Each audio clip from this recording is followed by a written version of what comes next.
alors que c'est une institution qui ne me semble pas jouir d'une indépendance assez grande et d'une grande éthique, puisqu'elle est toujours là pour légitimer les points de départ des guerres et faire écrire des résolutions pour que les gens voyagent et les gens font des expéditions punitives à des peuples qui n'ont jamais, dans l'innocence, est criante. Et ainsi, c'est en toute légalité qu'on instaure le crime guerrier. C'est comme ça. C'est la vie. Il faut bien que les armes et les découvertes militaires fonctionnent pour que la roue de l'économie de certains pays, bien sûr, tourne.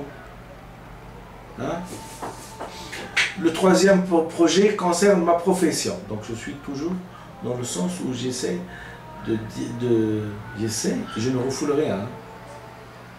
J'essaie d'amener,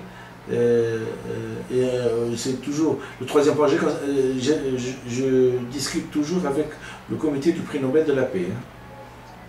Le troisième projet concerne ma profession, car je suis détenteur d'un brevet, le brevet d'un nouveau type de vignette médicamenteuse en code à barres, assurant la traçabilité des médicaments. Les détails se trouvent dans le document que je vous envoie. En attendant votre réponse, acceptez, Monsieur le Président du Comité du prix Nobel de la paix, l'expression de mon estime et de mon dévouement. Le texte que je vous envoie est exclusivement destiné aux membres du prix Nobel de la paix. Il n'est pas à publier, ni à être lu par des personnes n'ayant pas une structure psychique conséquente, Bac plus 6. Il est donc destiné à une élite indépendante, ne faisant partie d'aucun parti politique, agissant en fait, il ne doit pas être lu par des membres faisant partie d'un parti politique agissant. Il est donc destiné à des sages, disons à des philosophes. Merci, Dr Benfissa Ahmed. Bon, ce texte est à remettre dans le contexte, où il a été écrit, donc il y a déjà 2 ans. À l'époque, la Tunisie était gouvernée par un type qui n'avait pas le bac, 3 ans de secondaire. Je n'étais pas sûr que les superstructures psychiques faisant la pluie et le beau temps étaient conséquentes, et donc je me suis dit, je vais exiger un niveau intellectuel pour que mes textes soient lus.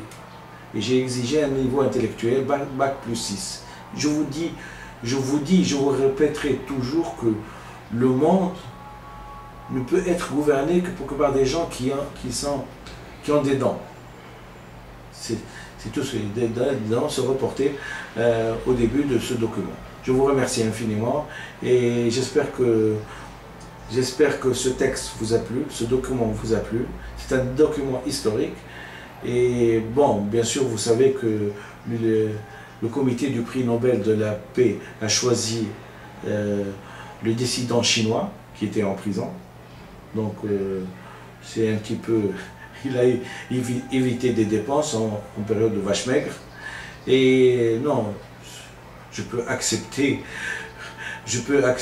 et compatir qu'on peut ne pas savoir choisir, surtout quand on choisit de façon assez simpliste et assez puérile, comme on dit, et assez puérile, une personne qui a fait de la dissidence, et qui, bien que je respecte les manifestants de la place Tiananmen, de cette place-là, la place principale chinoise. Je les respecte, tous ces manifestants, et je respecte le dissident, mais j'ai trouvé que c'était puéril du fait de choisir un type en prison. Il n'y a pas de pire. Et juste la veille, on a choisi, bien sûr, de façon assez puérile pour des gens, le président des États-Unis d'Amérique. Je vous remercie infiniment et à bientôt.